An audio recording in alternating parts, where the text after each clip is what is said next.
is Knoxville363. Today I will be reviewing the Samsung Galaxy S3 from Boost Mobile. Going over the contents of the package.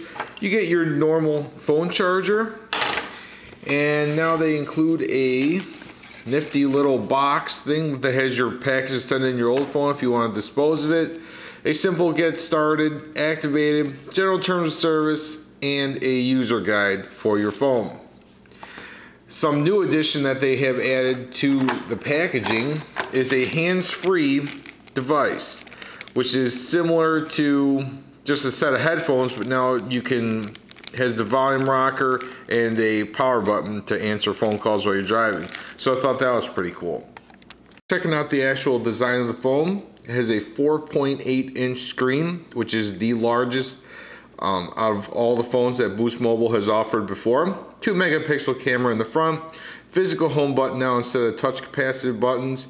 On your right hand side is your power sleep button. On the top is a 3.5mm head jack. On your left hand side is the volume rocker. On the bottom is your charging port. If we flip it over to the back, you'll see it has a 8-megapixel camera, full high definition 1080p with your flash and your speaker. Nice little addition like they did on the S2. Now obviously it has Galaxy S3. Now covering the design of the phone, I figured I'd bring it up. Feels great in your hand. The nice rounded edges, thin design, fits very comfortably in your hand. I have, I would say, average size hands, not too large, not too small. And it fits very comfortably in there when I've been making my phone calls and using it. Hasn't slipped out. One thing is that if you do not have a case on it, due to the fact that it is glossy finish, it may slip out of your hands. So be careful with that.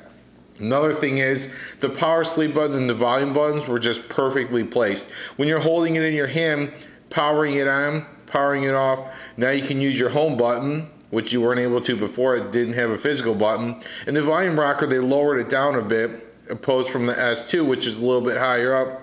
It's very easy to access. So that is a really nice feature on this phone. Now on the lock screen, you'll see that it's a little bit different. Now it has a nice little ripple effect.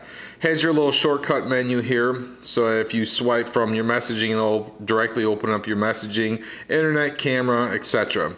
So once we unlock it, there it is. Very nice display, very crisp, very clear. And you'll see that it's very smooth. I really like that. Snappy, which it should be, especially for the price tag.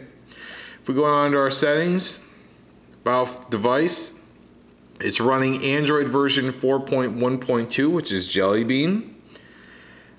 If we go back for storage purposes, I downloaded, I'd say, about 4 or 5 applications. I changed the browser and everything, and I'm left with just shy of 12 gigabytes, which is a lot. So unless you're taking a lot of pictures or putting a lot of movies, MP4s, MP3s, etc., you're not going to have any problem with your storage. Obviously, I have a 4 gigabyte SD card. That's why it's showing up. The phone does not come with one. Supports up to 32 gig, which is pretty much standard with all of your devices. As I mentioned, it's very snappy. Something that was a little bit different is the fact that now see how it has a transition similar to like a Go launcher, one of those aftermarket launchers that you install on your phone. So that's pretty cool that it already comes pre-installed like that. So you don't need to download any third-party applications to have it do that. If we simply click on our app drawer, like I said, I installed a few, but there's not a lot of bloatware on here. I wouldn't say that it takes up a lot of your space at all to begin with. Something new that is new to this device, at least I've never seen this before, is the multi-window. Now what that is it's essentially another dock that you can edit, and you can, if you only want to operate off of one main screen, it doesn't make a difference which screen you flip to, even opening up your gallery. DJ keeps texting me. I just told him to stop doing that. Anyways, you can edit and put whichever ones you want. So it's nice. I personally don't want to use it, but I figured I'd put that out in the video just because. Another cool little thing is with your widgets, one of the pre-installed widgets is the assistive light. So what it is you touch it and it'll turn on your flashlight for you, so you don't need to download a third-party application for a flashlight, because you can just have one directly and apply it to one of your home screens, which I thought was pretty nice. So once again, there's not a lot of bloatware. I wouldn't worry about it taking up too much space on your phone so that you would have to download Titanium Backup and delete specific applications that you don't want. However, you can if you want. There's nothing that tells you can't. Just be very cautious on what you uninstall, because if you uninstall something that's necessary for the phone, you could possibly brick it. When we scroll down to our notification bar, pretty much the same, especially if you are coming from the S2, with a few more options. I'll just scroll through them. I'm not going to read all of these off, but it's essentially all the same, especially if you have already updated your phone to Jelly Bean. I'm not sure if Jelly Bean updated that or not. I know that it's been a while since I've used Ice Cream Sandwich. I was using a Jelly Bean ROM on my S2 prior to it being updated.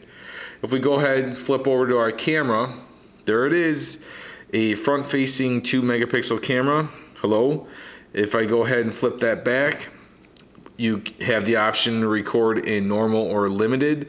I wouldn't recommend using limited, just because of the fact that it's very, very grainy, and people that I have sent videos to said it was pretty poor quality. But that's always an option. It does have a autofocus feature. So say, for example, if I threw something in front of it, it'll take a minute, or you can tap on it and it will focus on whatever is closest to the lens. Obviously, it's not showing up as well as it would be in person. Your same thing as before, flipping back from video to taking pictures is the exact same. Your options, you could turn on your flash. There's your normal or your for text messaging.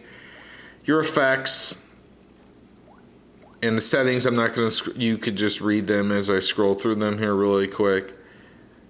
A new one that I noticed was the anti-shake, which I didn't use yet, but perhaps that could be useful to some. Once again, it's a full high definition 1080p, same as the Samsung Galaxy S2.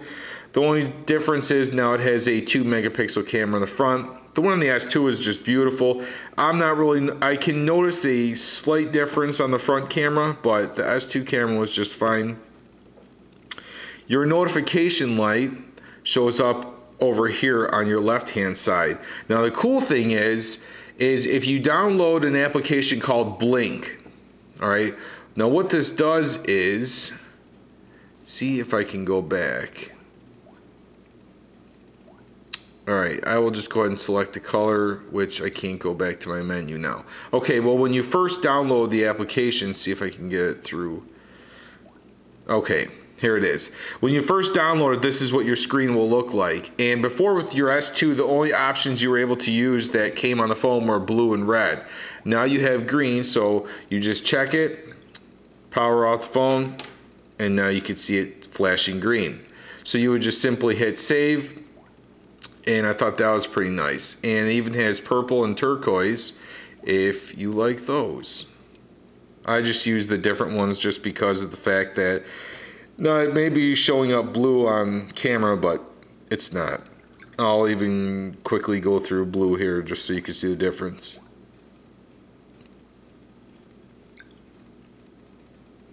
I don't know if it's showing up clear or not. I'm obviously looking through a camera lens. So another cool feature is, I just really like this physical button. That is, at first I didn't think I was going to like it, but it's actually very, very nice. Going through your sound, there are so many ringtones, it's ridiculous.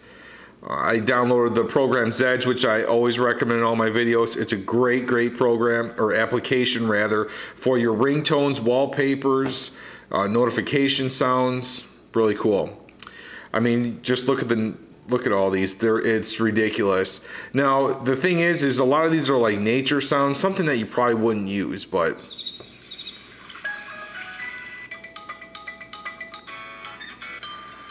so I use my own that I download from Zedge. Yes, love Star Wars. So that's why I use that. Big thing I always cover in all my videos, which may not be important to you guys, is the Vibrate feature. Oop, that's the wrong way. And the Vibrate feature on this phone is awesome. One really cool thing that I did like, if you use Vibrate instead of an actual ringtone, if I go to sound and you want to use your vibration sensitivity, that's not it. If I scroll over here, oh, where was it? What a fail. That was terrible on my part. Well, anyways, there is a feature where you can change the setting on your Vibrate. You can have it vibrate in patterns, or just have it basic where if someone's calling you, it'll just keep vibrating.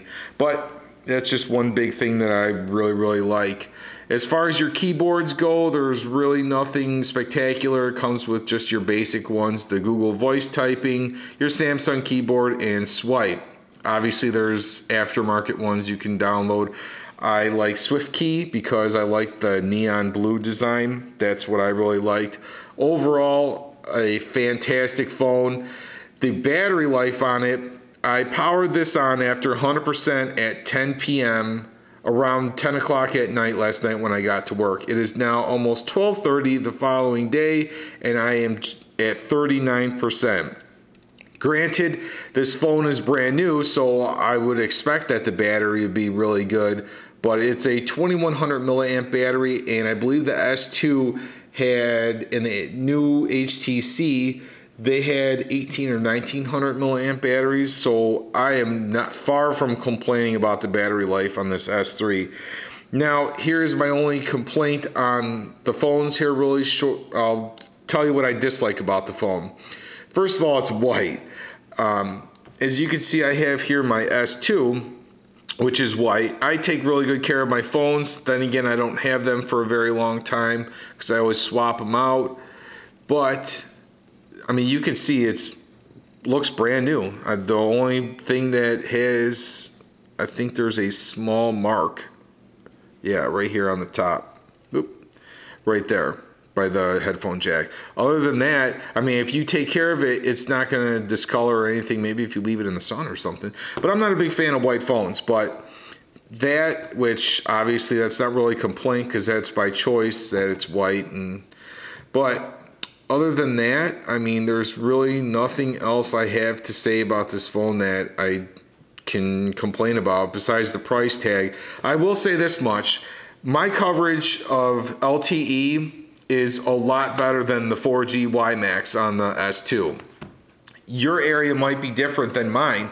When I was using it last night at work, I mean, I had coverage the whole time.